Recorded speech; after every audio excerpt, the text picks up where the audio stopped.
Forma Gente, da Globo, seu passaporte para conhecer e compreender as tendências de comportamento do brasileiro. Muitas conversas honestas e bem-intencionadas sobre os problemas do Brasil terminam com a mesma conclusão: a solução é a educação. Sim, todos concordamos que investir em educação é primordial para o bom funcionamento de uma sociedade. Só que, apesar de ser um tema tão importante, a educação raramente está na pauta do dia para além dessas conversas. Vivemos numa era em que somos constantemente bombardeados por super-heróis, celebridades e influenciadores que ocupam grande parte do espaço de comunicação. Onde está a educação nessa equação? Como trazer esse assunto essencial para o centro das nossas conversas? Está claro que comunicar a educação num ambiente de entretenimento, com conteúdos cada vez mais curtos e superficiais, não é tarefa fácil.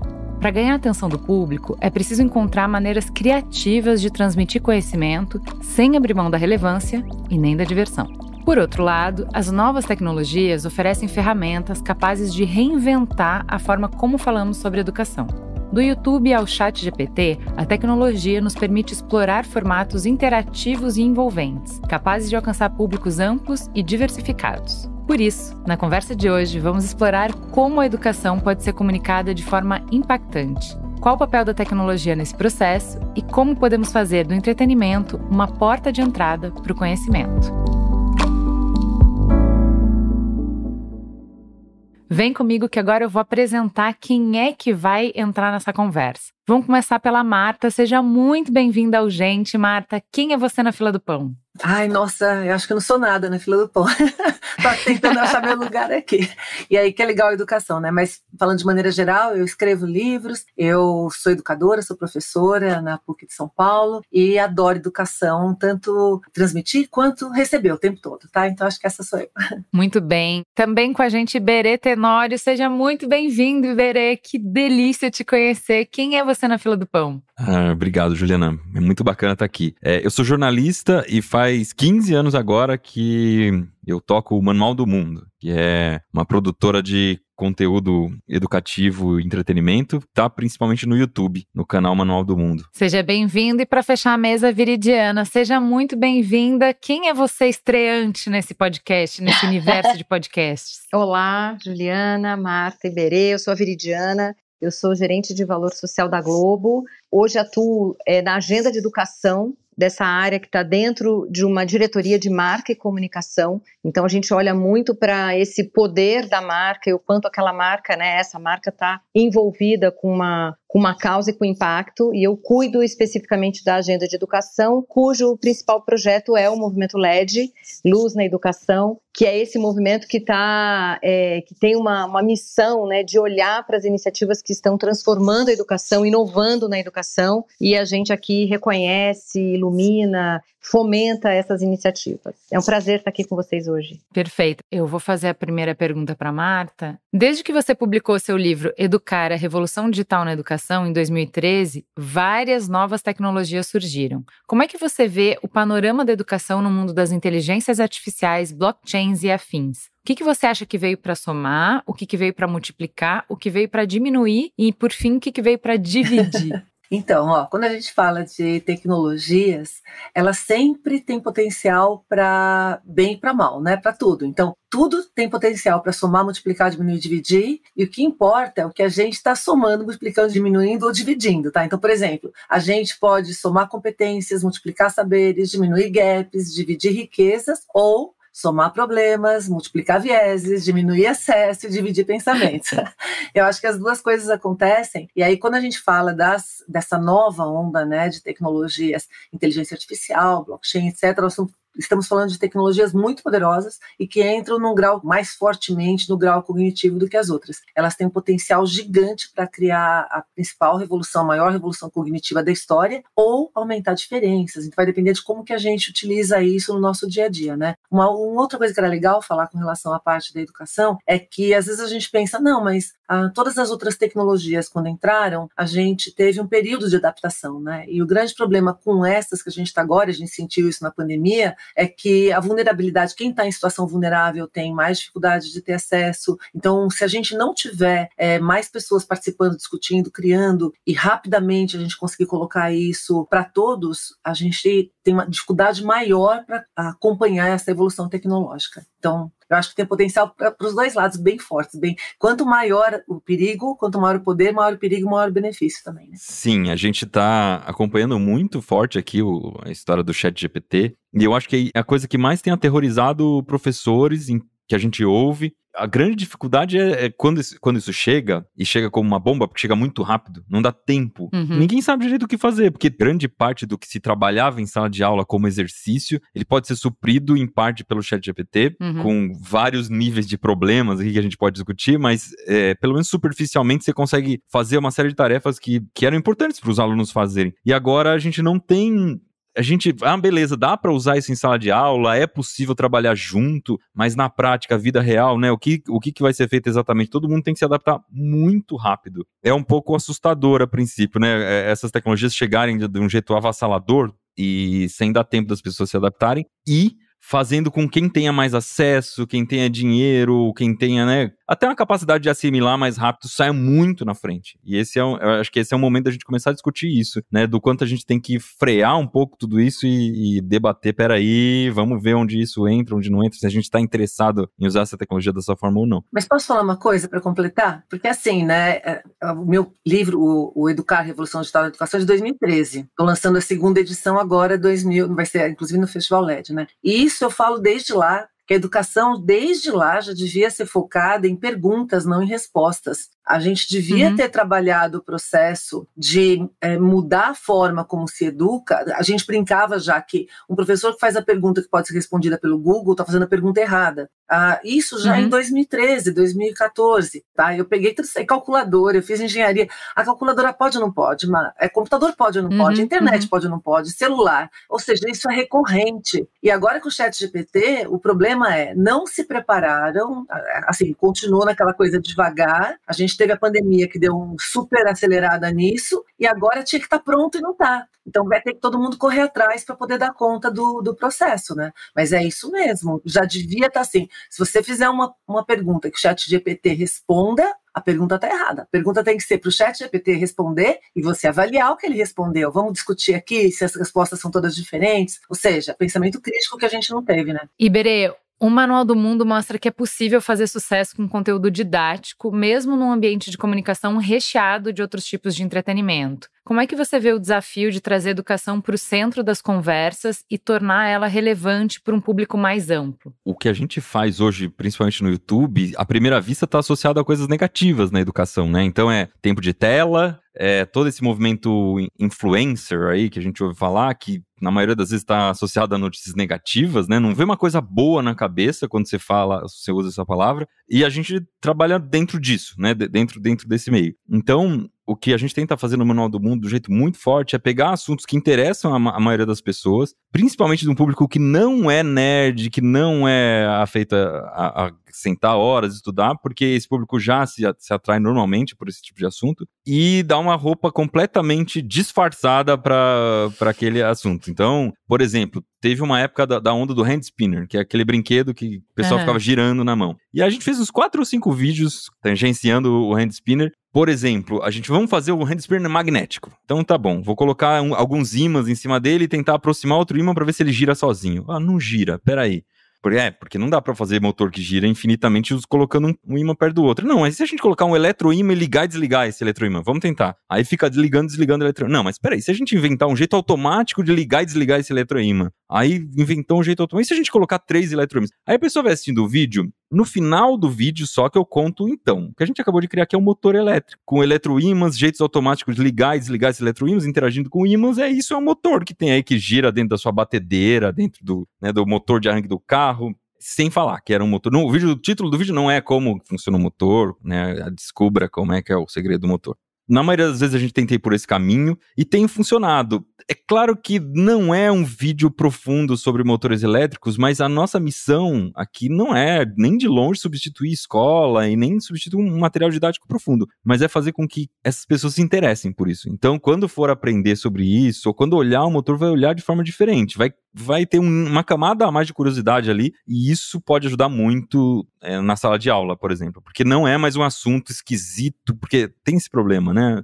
Colocar a educação no centro do debate, eu imagino, e aqui é um chute, não li nenhum estudo sobre isso, mas que a maioria das pessoas acha chato, né? É chato, na escola é chato, é obrigada a ir na escola e tudo mais, é associado a uma coisa chata, não que eu ache chato, se eu achasse chato, eu não estaria aqui fazendo o que eu faço. É que o chato pode ter outros jeitos de falar, que não é aplicável, não tem nada a ver comigo. E isso, se você vai em vários pedagogos, não é inventar a roda, não foram os youtubers de educação que inventaram isso, de que se você quer que as pessoas prestem atenção no que você está falando, não é Ivo viu a uva. As pessoas com quem você está falando nunca viram uva, então não é sobre uva que você vai falar com ela, entendeu? Você tem que partir da realidade da pessoa, você tem que usar o conhecimento para melhorar a vida delas. Então, o que esse conhecimento, como que ele dialoga com a sua vida? E eu acho que isso é um trabalho que vocês fazem hoje, e que me lembra muito das aulas de cursinho. Porque não tem alguém que não tenha feito cursinho que não pensou, por que não foi a minha vida acadêmica inteira isso? Por que eu tive que esperar chegar até o cursinho para alguém me ensinar as coisas desse jeito, que a gente fica encantado, que é um show, que é incrível, né? E eu acho que é o que vocês fazem. Pra mim fez muita diferença. Mas é o que vocês fazem. Vocês pegam o conteúdo e vocês embalam de um jeito que ele fica encantador. Vocês pensam em contar uma história e não simplesmente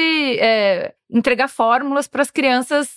Olha, é assim, eu vou só contar para você e você tem que aprender, né? Então, eu até queria dar um pitaco aqui. Por que todo mundo não faz isso, né? Porque não é tão fácil, exige uma dedicação grande, você tem que conhecer muito bem o público, né? Então, eu brinco que mesmo os caras que são fera de storytelling, eles erram em Hollywood, eles fazem 3 sucessos e um que não dá certo. Então, storytelling não tem uma receitinha, ele tem um modo de fazer. É dar um trabalhão, faz um comercial de 30 segundos interessante. Por que tem tão poucos professores de cursinho?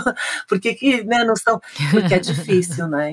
Então, mas isso essa é a vantagem da plataforma, porque uma pessoa brilhante como o Iberê consegue acessar todo mundo. Então, assim, eu não consigo multiplicar o Iberê para estar em cada sala de aula. Mas através do canal, e aí é para isso que a tecnologia realmente, ela dá acesso para todo mundo aos melhores professores. E aí, nesse caso, para esse formato de transmissão de conhecimento, que é uma coisa expositiva, você tem muito suporte. Então, ele pode usar vídeo, ele pode usar animação, ele pode usar vários efeitos. Então, enriquece e fica mais imersivo, ao mesmo tempo que o esforço que ele faz para produzir esse conteúdo, ele é potencializado porque é entregue para mais gente. Então faz mais sentido do que cada professor fazer isso, né? Tem, acho que um ponto aqui super importante, que eu acho que quando a gente cita o caso especificamente aqui do Iberê, é pensar na educação como uma jornada que transcende a sala de aula, né? Assim, eu acho que obviamente aqui estamos todos de acordo que a escola é um ambiente absolutamente necessário para a formação, né? Para a formação do indivíduo, para a formação dos interesses, da rede, do amadurecimento enquanto cidadão, enquanto pessoa, né? Acho que essa vivência que a escola proporciona para as crianças e jovens, nada substitui isso, né? Eu acho que a gente viveu isso na pandemia, a gente viu que é um mundo sem a escola e a gente percebeu que é impossível um mundo sem essa vivência escolar. O que eu imagino aqui é como é que a gente pensa essa jornada de uma maneira que ela transborde os muros da sala de aula. Então as plataformas, elas estão aí para complementar, né, para adicionar um elemento a mais dentro dessa grande jornada de educação que está dentro, que está fora, né? Assim, eu concordo plenamente com o Iberê, assim, não é fácil, não é trivial falar de educação, não é simples, né? Você se tornar atrativo, né? Muitas vezes, até pelo nosso currículo, às vezes é maçante mesmo, você tem que aprender coisas que não estão necessariamente no teu interesse, né? E que a jornada escolar exige que você passe por isso, né? Então, acho que super importante a gente pensar como é que tudo isso se alinha, né, e se soma a uma grande trajetória em busca de um conhecimento, né? Eu acho que essa é a grande mágica aí, que acho que é isso que a gente tem que buscar cada vez mais, né? O Iberê falou, né, como que você atrai, e você mesmo falou, né, como que a gente atrai. Eu acredito que o edutainment, ou você fazer o storytelling, você trazer as pessoas, isso aí é a pontinha da pirâmide. Então é quando você quer pegar assuntos que a pessoa ainda não está no radar dela. Agora, para aprofundar, a escola está no meio, na minha opinião, porque a escola tem a base curricular necessária e fundamental. E o aprofundar também é legal nas plataformas, mas não pelo edutainment. Os assuntos que você quer aprofundar, por exemplo, no meu caso, eu sou engenheira, eu quero ler muito profundamente e o vídeo atrapalha, mas para uma primeira coisa que eu estou tomando contato é sensacional. Então, eu acho que cada coisa tem o seu espaço nesse ecossistema, e se a gente souber usar cada um deles, a coisa fica bem bacana. Até pensando um pouco no nosso papel, Marta, a gente sempre se posicionou muito a favor de... Não, a gente não é escola, de jeito nenhum, não quero substituir escola. Se fosse um casamento, o Manual do Mundo seria a paquera, sabe? Isso, é a hora que você conhece, a hora que você olha, comecei a gostar. Porque eu acho muito importante esse estalo. Comecei a gostar de física. É na escola que você vai aprender o pesado, você vai fazer exercício. Mas você desmistifica, né? Você consegue desmistificar aquilo que muitas vezes o conteúdo maçante não consegue. Isso. Vamos traduzir aqui para a nossa vida prática. O que é isso? Que fenômeno é esse? Como é que eu traduzo isso aqui para a minha realidade, né? É acender essa faísca, é fundamental. E até suporta os professores, né? Não é só um conteúdo para os alunos. Na verdade, é um conteúdo que é muito usado, o Iberê pode falar mais disso, mas é muito usado pelos professores para dar ideia. Porque, assim, essa camada extra que a gente está colocando é a camada da comunicação. É como é que eu apresento isso de uma forma interessante. Assim, não vai todo mundo ter isso. Então, se o Iberê fez esse estudo e entrega já pronto, o professor tem caminhos. Ele não vai reproduzir aquele experimento na sala de aula. Mas ele pode trazer um vídeo para começar uma conversa, ele pode, um jeito de explicar do Iberê, ele pode usar, ele pode pegar, se apropriar de ilustrações, de exemplos. Então,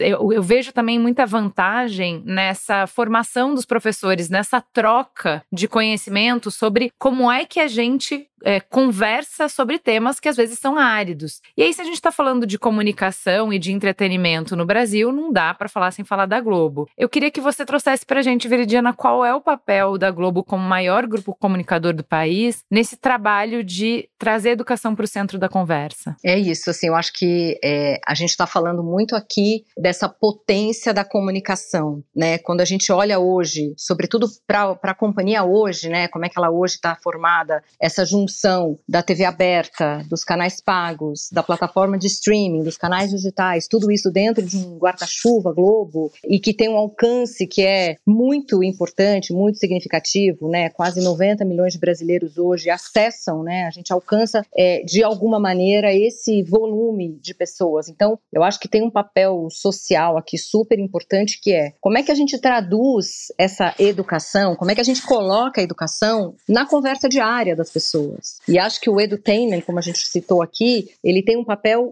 fundamental e muito estratégico para cumprir essa função, né? Porque é através dessas narrativas que se criam, é através de enredos, é através de histórias, muitas vezes, que você insere um personagem, você insere um tema, né? A gente tem ali essa possibilidade de criar, a partir dessas narrativas, um senso comum ali de valorização da educação, de que só acontece a transformação pela educação, né? Então, como é que a gente traduz isso? Acho que é por meio das histórias, é por meio desse canhão todo que a gente consegue construir, né? Assim, acho que fundamentar, pavimentar essa estrada aí, e obviamente aí os especialistas todos estão aí para entregar, né? Mas eu acho que o papel nosso fundamental é sensibilizar, é mobilizar, é jogar mesmo, né, o holofote ali em cima do tema. E a gente faz isso tanto pelo entretenimento, quanto pelo jornalismo, tanto pelas plataformas digitais, né? Inúmeras formas. Agora, a mais recente delas, inclusive por um projeto que tem essa característica aí de ser esse grande ponto de encontro, de valorização e de olhar para as iniciativas que estão transformando a educação. Quer dizer, tudo isso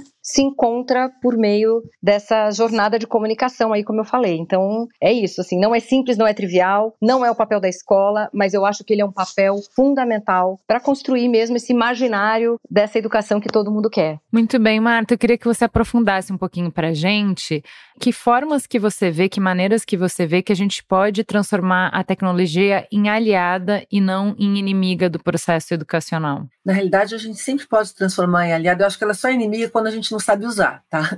Se a gente souber usar, eu acho que ela sempre se transforma em aliada. E aí, uma das coisas que a tecnologia permite é justamente o transmídia storytelling.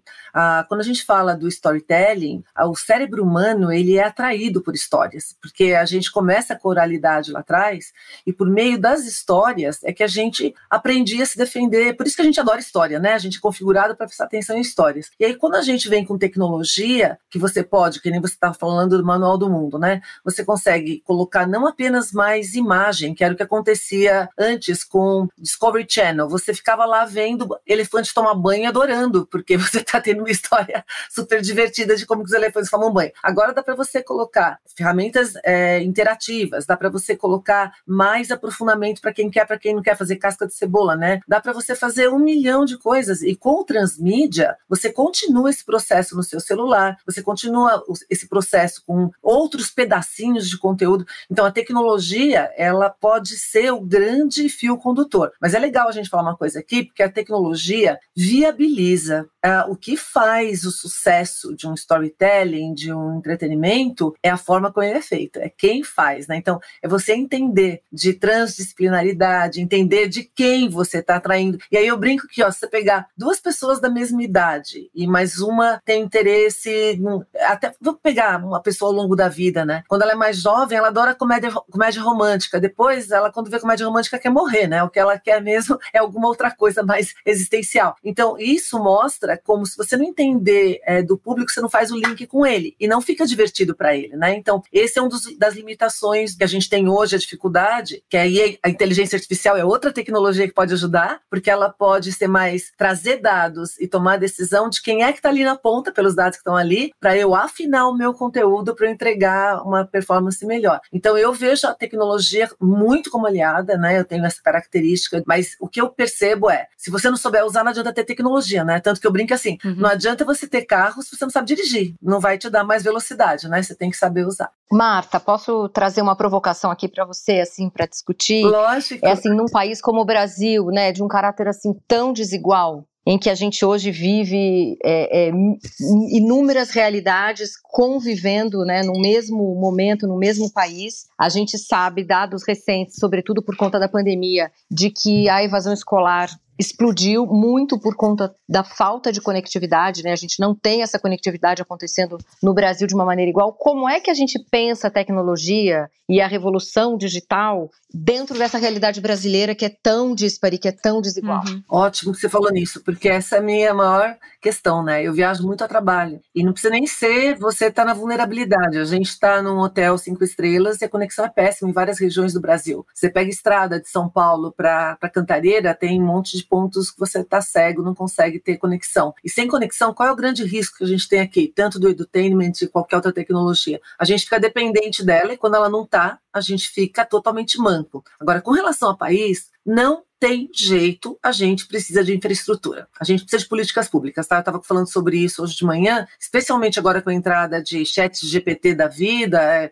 eu brinco que isso aí já vinha vindo também, mas se você não tiver políticas que ajudem, incentivem a upskilling, não é só para quem está na educação básica, mas quem também está ali na frente, mas tem um nível de educação menos avançado, menos intelectualizado, a gente deve ter um problema sério dentro dos próximos anos. Isso também já era previsto que ia acontecer, em outros países já começou a acontecer antes, mas o Brasil é um país que tem muita dificuldade educacional, né? Inclusive a nossa fórmula educacional tem muitos problemas, inclusive na escola tradicional. A gente precisaria ter um currículo mais diversificado em função da região, a gente deveria ter disciplinas mais optativas com core básico, mais coisas incentivando para a tecnologia, mas com mais reflexão humana, pensamento crítico. Então, nesse sentido, eu não vejo como, tá? A gente teria que fazer uma pressão maior, na minha opinião, todos nós, como não importa se você é pai, se você é youtuber, se você escreve livros, se você é televisão, a gente, como sociedade, tinha que demandar políticas públicas que incentivassem a educação. E eu vejo também um papel muito grande das empresas, fazendo isso que a Globo está fazendo também, de pegar os gaps, né, os espacinhos que estão faltando e complementando, lógico, com direcionamento para elas, o que eu preciso formar, né, porque é caça de talento, falta de mão de obra, mas é bem interessante quando a gente começa a ter toda a sociedade, todo mundo que é player, participando nisso, tentando resolver um pedacinho disso, né? Aproveitando que você está explorando essa sombra da tecnologia, né? Como a gente pode aprofundar desigualdades por causa da chegada da tecnologia. Iberê, também a gente tem uma dificuldade que é mais informação não necessariamente é igual a mais conhecimento. Então, por exemplo, você fica com a ilusão de que os jovens sabem tudo agora, porque a um clique de distância tem toda a informação. Mas, número 1, ele precisa ter curiosidade, precisa fazer a pergunta, precisa saber interpretar a resposta e precisa saber diferenciar o que dá para acreditar e o que não dá para acreditar. E aí eu te pergunto, sobre essa perspectiva, ficou mais fácil ou mais difícil estar bem informado hoje? Você pegar um jovem que entende do mundo, dele mesmo, da sociedade, a partir das informações. Porque antes você tinha que ir na Barça, você tinha que ir atrás do conhecimento. Estava mais difícil o do acesso. Porém, estava mais limpa a informação. E aí?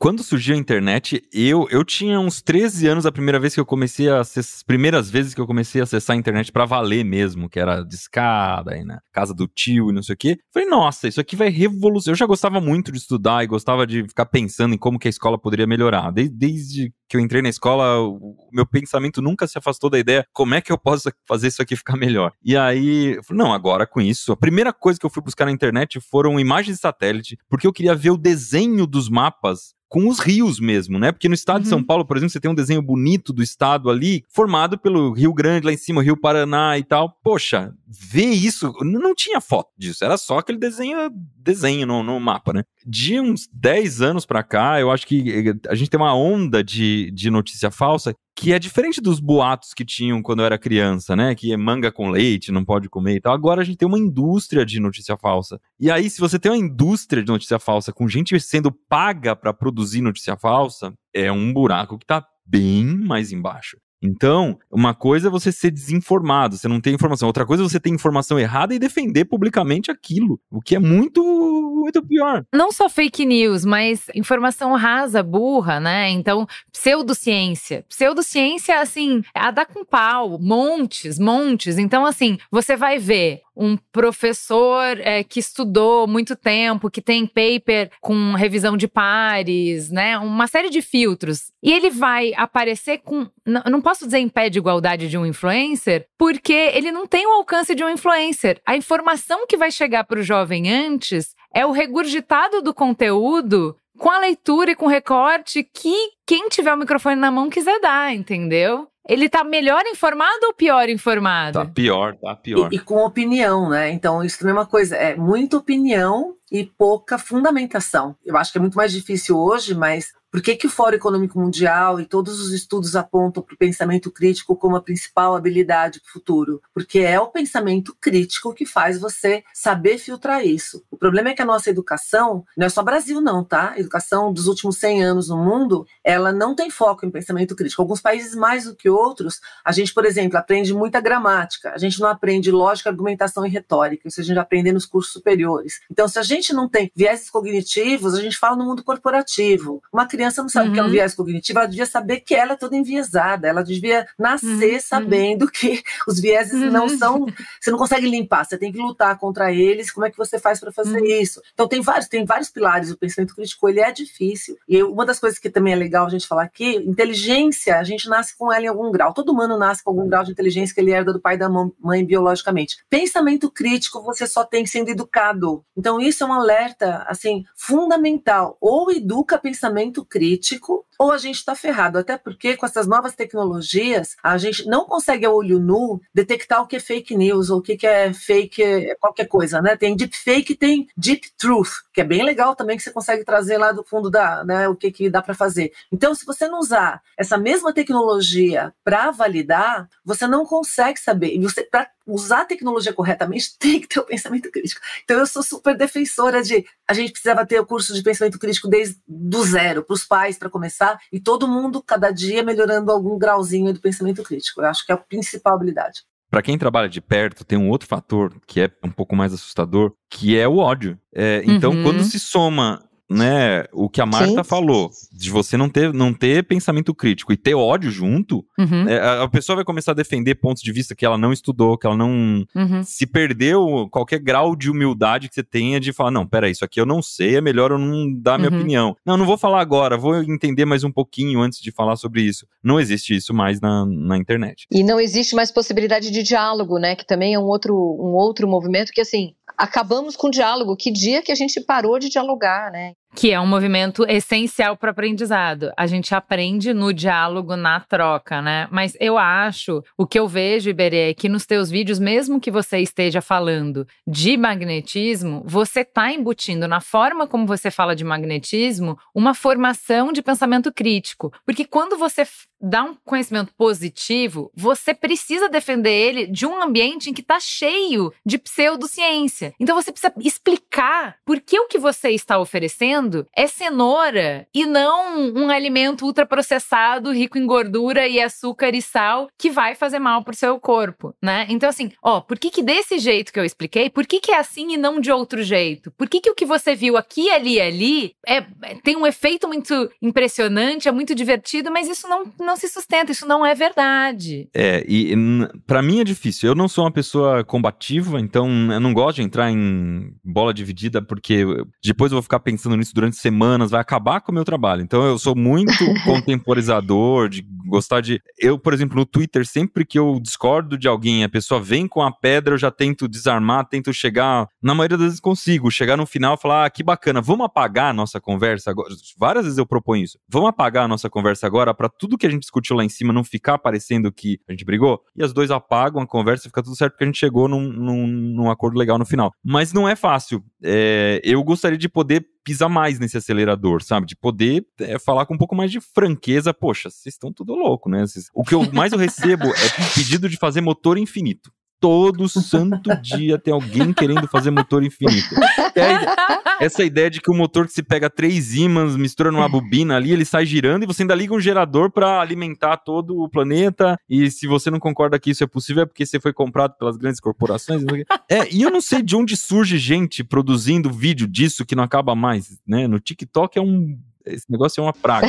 E é difícil, né? Se você chega batendo de frente, ainda tem aquele efeito backfire, né? Que a pessoa, se você bate de frente com a convicção dela, ela não te ouve mais. Mas quer ver um problema, Iberê, que eu vejo, às vezes, outro dia eu postei uma pesquisa e uma pessoa muito propriamente com educação questionou algumas coisas sobre a pesquisa. Você acredita que antes de eu responder, um monte de gente, backfire, que não eu, um monte de gente atacou o cara, ele mandou uma mensagem pra mim no privado, Marta, desculpa que eu coloquei lá, aí as pessoas falaram, eu falei, não, você vai colocar de novo, você colocou direitinho, a gente para discutir precisa, o que você está colocando tem o maior sentido, inclusive eu responder o que você colocou, vai ampliar o universo da pesquisa. Exato. Então você vê como que é difícil, que até quem quer ajudar, atrapalha, ataca, né? Em vez de dialogar, ataca. E isso é muito prejudicial para o ambiente de conhecimento, de aprendizado, de diálogo, de construção. Mas é parte do básico que você falou, que é o reconhecimento de vieses, que é a gente está vendo uma parte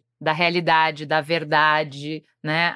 Todo mundo tem qualquer teoria, qualquer abordagem, tem pontos cegos, não dá nenhuma abordagem, nenhuma teoria dá conta da realidade com as suas complexidades. Então, essa coisa de que, como eu não vejo isso, eu acho que é ou uma coisa ou outra. Então, eu não posso ouvir nada que é diferente, eu não posso ouvir o que é diferente e pensar, isso vai me enriquecer de alguma maneira. Te entregou alguma coisa? Então, construiu alguma coisa. E outros conteúdos vão construir outras coisas.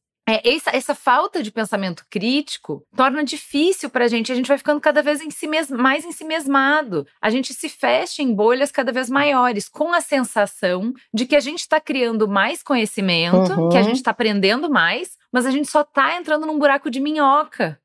Viridiana, eu queria te perguntar Estamos presos.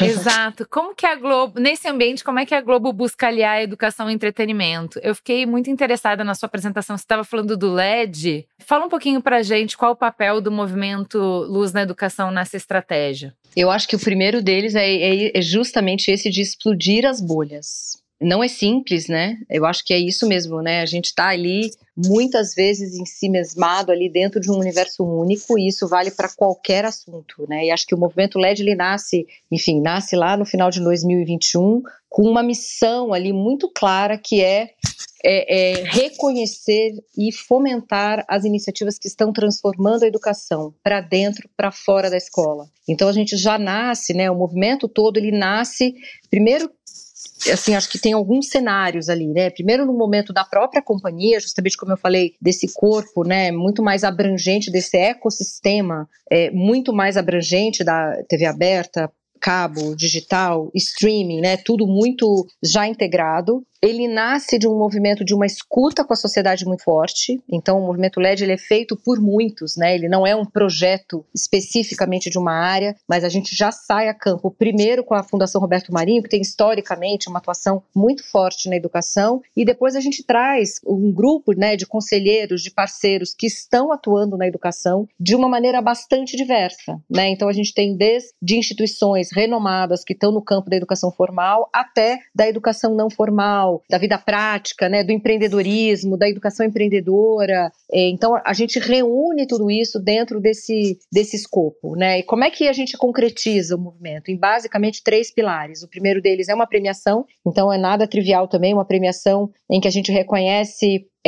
iniciativas de educadores, de estudantes e de empreendedores e criadores, né, que estão aí no campo. E aí, numa convocatória aberta, a gente quer ouvir essas histórias, né, esses projetos que estão rodando. A gente premia em R$1,5 milhão essas iniciativas, divididos ali nas categorias, e a gente conta essas histórias justamente num programa especial de TV, que eu acho que aí entra o edutainment para traduzir tudo isso, né, para, de alguma maneira, a gente fala muito sobre educação, que é a nossa linha, né? É por onde tudo passa, mas a gente consegue, através da educação, abordar temas que estão muito na pauta contemporânea.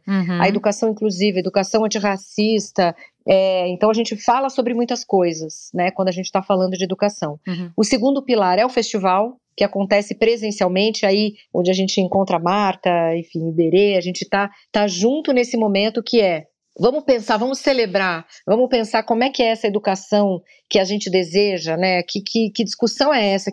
Quais são os diálogos que precisam acontecer? E ali a gente mistura convidados, talentos da própria Globo, especialistas, professores, estudantes, e a gente promove ali uma série de debates, workshops e shows musicais, enfim, é um grande momento ali de celebração. E, por fim, uma comunidade digital que reúne essas iniciativas premiadas, os finalistas, os embaixadores do movimento, para a gente ali disseminar esse conteúdo aprendido, né? Então, a gente transforma uma iniciativa numa metodologia que pode ser replicada, né? Então, a gente está falando de escala, de impacto, que eu acho que são 2 pontos ali super importantes que a comunidade traz. Então, isso tudo se junta nesse caldeirão que é o movimento. Muito, muito lindo. Como a gente estava bem imerso nessa questão de como é que a gente consegue hoje diferenciar o que é bom e o que é ruim, e como é que a gente faz uma dieta boa de informação, principalmente para jovens, eu queria trazer para a Marta o papel dos educadores, que os educadores estão cada vez mais, na minha opinião, sendo curadores, ensinando a procurar, ensinando a buscar. Eu lembro, assim, há 20 anos, quando eu entrei na faculdade, os meus professores da faculdade já diziam isso. Eu preciso te dizer onde é que... Para quem que vai te responder as perguntas? Na época, para eles eram livros. Você não vai estar pronto para ter todas as respostas, mas você vai sempre saber por onde começar a procurar. É isso que eu vou te dar aqui na faculdade. E eu vejo que isso agora foi para tudo, né? Como que você vê o papel dos educadores? Tanto educador, acho que todo mundo que mexe com informação, jornalista, educador e bibliotecário, né? Eu acho que o século XX foi um século muito complicado para esse tipo de profissional, porque transformou todo mundo em catalogão, né? Tipo, eu tenho conhecimento, eu passo para você por meio das fontes que só eu tenho acesso. A partir da internet, até nos livros eu coloco o Manifesto Hacker, que já é antes até da internet, os BBCs, né? Outras maneiras, antes da web, na realidade, outras maneiras de você navegar, que é você volta com aquilo que era a ideia, a educação de Sócrates lá atrás. Eu brinco que tem 3 ondas, né? A primeira era Sócrates junto com os alunos na praça, vendo os problemas do mundo real, conhecendo cada um deles para depois ter o nome do cidadão, né? Só daí que você ia para... E aí tinha toda a paideia. Aí depois a gente vem para a era do livro, que é essa era que centraliza tudo, e essa era ainda está muito contaminada no nosso dia a dia. Infelizmente, a maioria de nós foi educado nesse processo, e com a internet isso tudo muda. Então, o papel do professor, quando a informação passa a ser abundante, o papel dele não é mais dar informação. Ele não é importante porque ele tem informação. Antigamente era importante quem sabia, né? Porque você é importante se você sabe articular a informação. Então, eu brinco que ele tem que ser uma interface. E ser interface é muito mais difícil do que ser conteúdo. Isso vale para jornalista também. Por exemplo, o jornalista dava o furo todo mundo dá. O importante é saber o que aquele acontecimento afeta a vida da gente. Depois do furo é que eu quero saber o que está acontecendo. A mesma coisa do bibliotecário, né? Como é que você me ajuda a fazer a curadoria da informação? Então é tutor, curador, incentivador, às vezes é incentivador, não precisa de nada, é só falar, vai lá que você consegue. É difícil para mim também, vamos junto. Então eu acho que esse papel é difícil de a gente tirar o chapéu antigo, né? Mas eu acho que a gente consegue. Eu tenho um caso bem legal, que era uma professora de matemática, que ela teve que aprender a sala de aula invertida, etc. E ela já tinha idade, e depois ela falava, não vou conseguir, como é que eu vou ensinar matemática ao contrário? Não vai dar certo. E depois ela falava assim, eu demorei 30 anos para aprender a ensinar matemática. Só depois que ela começou a usar. Então tem casos lindíssimos de você fazer essa energia circular na aula, e a gente aprende com eles, tá? Que nem você falou, quem tem viés sabe, a gente não sabe tudo, é impossível, ainda mais hoje. Então você aprende com eles com você, e aí se eles perceberem que você agrega para o conhecimento deles, para aquilo que eles precisam no dia a dia, eles te amam, tá? Não importa a sua idade, eles te amam. Falar de amor, Iberê, tem um aspecto que é fundamental, a gente aprende na relação. E é aí que eu acho que o professor é fundamental. E eu acho que apesar de ser um vínculo, obviamente, menos profundo, mas você também entrega isso, porque as pessoas te escutam e vão consumir o seu conteúdo, porque existe uma relação ali, né? E é aquela coisa de eu escutaria as piores mentiras dos seus doces lábios, eu ouviria a aula mais chata dos seus doces lábios, entende? Que é porque eu gosto de você, porque você já me explicou coisas que eu nunca achei que eu ia entender, que quando você faz convites, eu aceito e eu dou clique em vídeos que de outra forma, eu jamais imaginaria, entende? Então eu queria que você falasse um pouco sobre isso. Como que você vê que o que você faz ajuda a popularizar a ciência, ajuda a popularizar esses conteúdos que são difíceis? Com as redes sociais, a gente tem essa construção de comunidade. Então, qualquer vídeo aí do Manual do Mundo, sei lá, tem 1000 comentários. Ao longo do tempo, a gente foi entendendo como é que a gente induzia as pessoas a fazerem comentários mais bacanas e tal. Hoje, a gente tem uma limpeza muito boa ali. É muito raro você encontrar comentários em que as pessoas estão se degladiando. A gente, quando vê, não deixa acontecer, porque a gente acha que ali vai ser o ambiente em que isso vai crescer. Né? Então eu tenho uma vez por mês eu publico um tipo de vídeo que eu chamo de Iberê Responde. As pessoas me mandam perguntas e eu sempre, todo o programa eu falo, não existe pergunta boba, né? Não existe pergunta óbvia. Se alguém tá achando que é pergunta boba, é quem tá respondendo é que tá errado, porque você tem que entender onde é que tá o que a pessoa tá querendo saber dentro daquilo. E esse tipo de relação vai se construindo. Então tem muita gente que me encontra na rua e tal, e me aborda desse jeito, com muito carinho em relação ao que foi ensinado, como se eu estivesse ali de fato. Mas eu acho que essa construção ela é feita não só no vídeo, mas com muito trabalho de resposta de comentário, ao longo de anos, né? As pessoas percebem que eu tô lendo, que eu tô prestando atenção, e que mais do que isso, muito conteúdo tá nascendo daqueles comentários. Então isso eu acho que é muito importante também. Hoje eu acho que praticamente tudo que a gente faz nasceu de comentário em que em algum momento alguém falou que queria ver aquilo na tela. Marta, eu queria trazer o recorte de gênero para a nossa conversa. Que desafios específicos na comunicação de educação você vê quando a gente pensa em mulheres e como é que a gente pode usar para promover a diversidade em carreira de ciência, tecnologia, engenharia e matemática? Gente, por que é importante a gente ter essa igualdade? Porque às vezes as pessoas não têm noção da importância da igualdade de gênero e outras igualdades quando a gente fala de tecnologia. Tecnologia, ou STEM, né, que seria Science, Technology, Engineering e Mathematics, essas disciplinas são as que criam um mundo, que acabam dando o direcionamento de futuro. Se a gente tiver só um grupo pensando nisso, a gente acaba não tendo as melhores soluções. Então, a gente ter as várias visões é bom para a humanidade. Além do que, os empregos com melhores salários devem acontecer no futuro nas áreas de tecnologia. Então, para a gente tirar as desigualdades de salários que as mulheres têm sofrido, a tecnologia é um grande vetor que é necessário para a gente tirar todas as minorias de qualquer situação de vulnerabilidade ou de desigualdade, né? Então, por isso que é importante. A gente tem uma minissérie em 4 capítulos que é justamente para endereçar por que não tem mulher em TI. E cada episódio é derrubando um mito. Então, é porque mulher não é boa em exatas, porque mulher não é ambiciosa, porque são... A gente vai falando sobre esses mitos. É tudo cultural, gente, então, é tudo construído, né? Exato, mas tem que discutir. E a gente recortou e hierarquizou tipos de inteligência diferente. Porque matemática é linguagem também, e mulher domina a linguagem.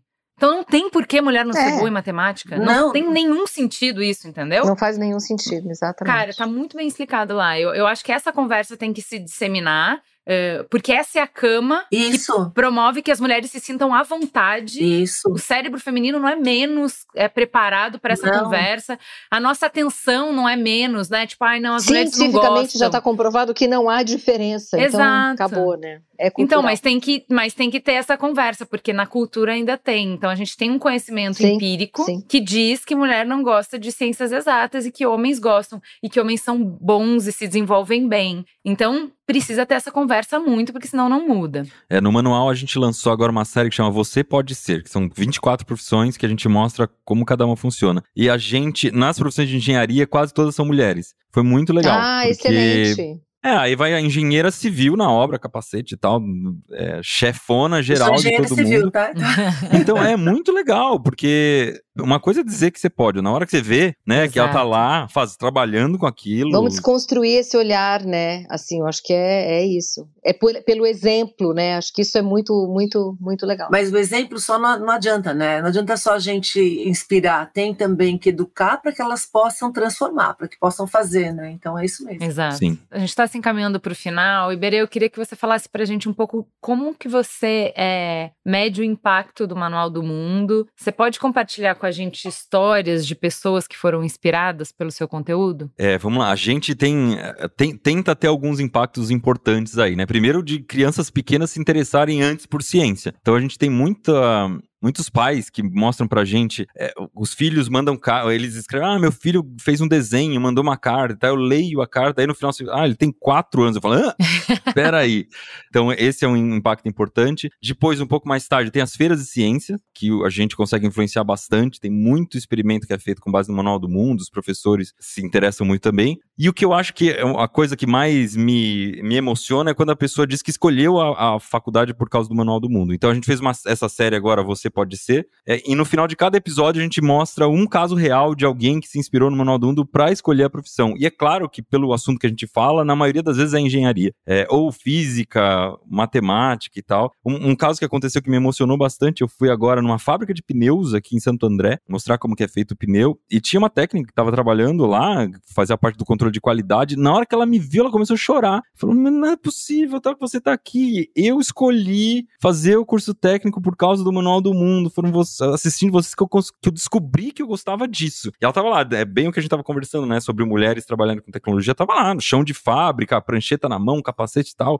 medindo peças e não sei o quê. E aí, né, você fica pensando, poxa, esse é um impacto real. Se a pessoa escolheu uma profissão porque gostou de uma coisa que você apresentou, é porque realmente você conseguiu convencer essa pessoa de que aquilo é legal, né? Porque ela escolheu pro resto da vida trabalhar com aquilo. E além disso, a gente tem a maior parte do público do Manual do Mundo acaba sendo adulta. Se você for ver número e tudo mais, tem um público adulto muito grande que fala pouco. No fim das contas, os adultos, entre a gente mesmo, né? Vocês comentam vídeo da internet. Eu nunca comento nada, né? criança que gosta de comentar. Mas na hora que você pega os números, você vê que a grande parte é adulta. E a gente acaba tendo um impacto muito interessante, que é na convivência entre pais e filhos, entre avós e netos, que eles assistem juntos e fazem as coisas juntos. Então, quando a gente ensina alguma coisa pra fazer em casa, eu já tô pensando que vai ser um adulto fazendo com a criança. Às vezes é casal de namorados que fazem as coisas juntos. Então, essa missão de tirar um pouco as pessoas de frente da tela, né, e fazer com que elas se dediquem a um tempo a fazer alguma coisa juntos, construir coisas juntos, eu acho que esse estreitamento de laços é uma coisa que a gente busca bastante também e tem conseguido fazer.